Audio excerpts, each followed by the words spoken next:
Hello and welcome to Policy Watch by PolicyTV. I'm Miberon Omoloju.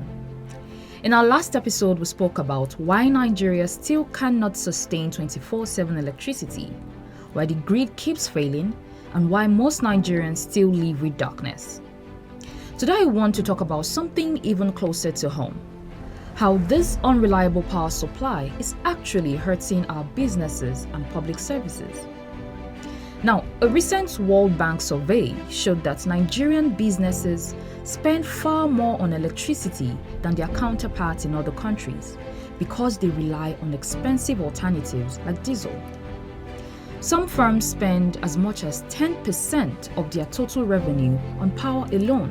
That's money that could go to paying workers, expanding a store, lowering prices, or investing in growth, but instead disappears into fuel tanks that needs filling every few hours. Now, let's talk about public services. Hospitals, for instance, cannot afford to lose power. Lives are literally on the line.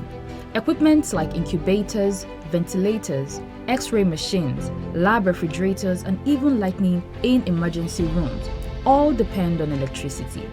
When the grid fails, hospitals are forced to switch to generators. Not all facilities have functional generators, and even those that do struggle with fuel costs. Now, this is one reason Nigeria's healthcare system has been described as fragile, because unreliable power disrupts critical care at the moment it's needed the most.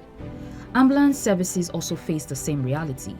An ambulance rushing someone with a heart attack or accident victim cannot function properly if critical equipment depends on unstable power. And it's not just healthcare.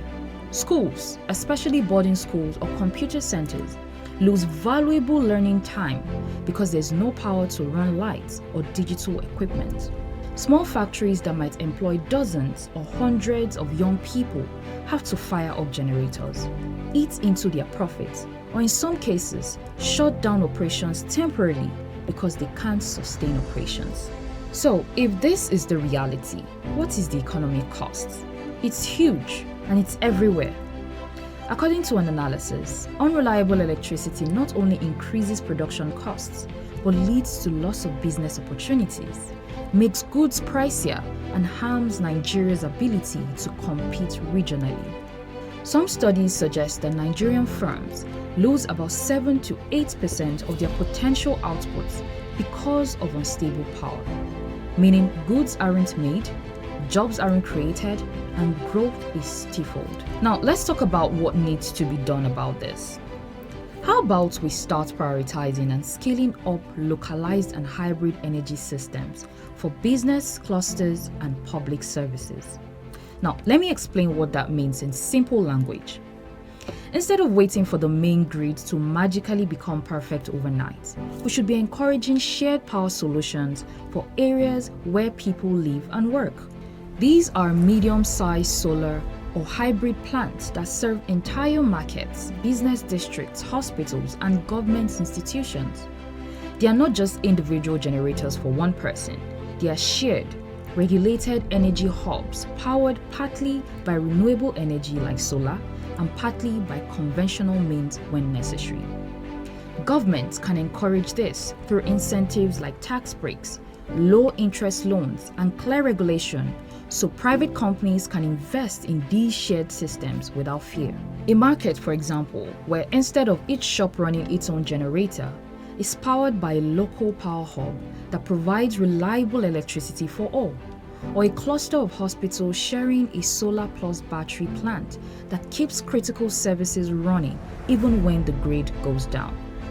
These kinds of shared community-level power systems reduce dependence on the grid, brings down costs, and make power more predictable. Now, Nigeria cannot thrive economically when businesses and public services operate at the mercy of an unstable grid.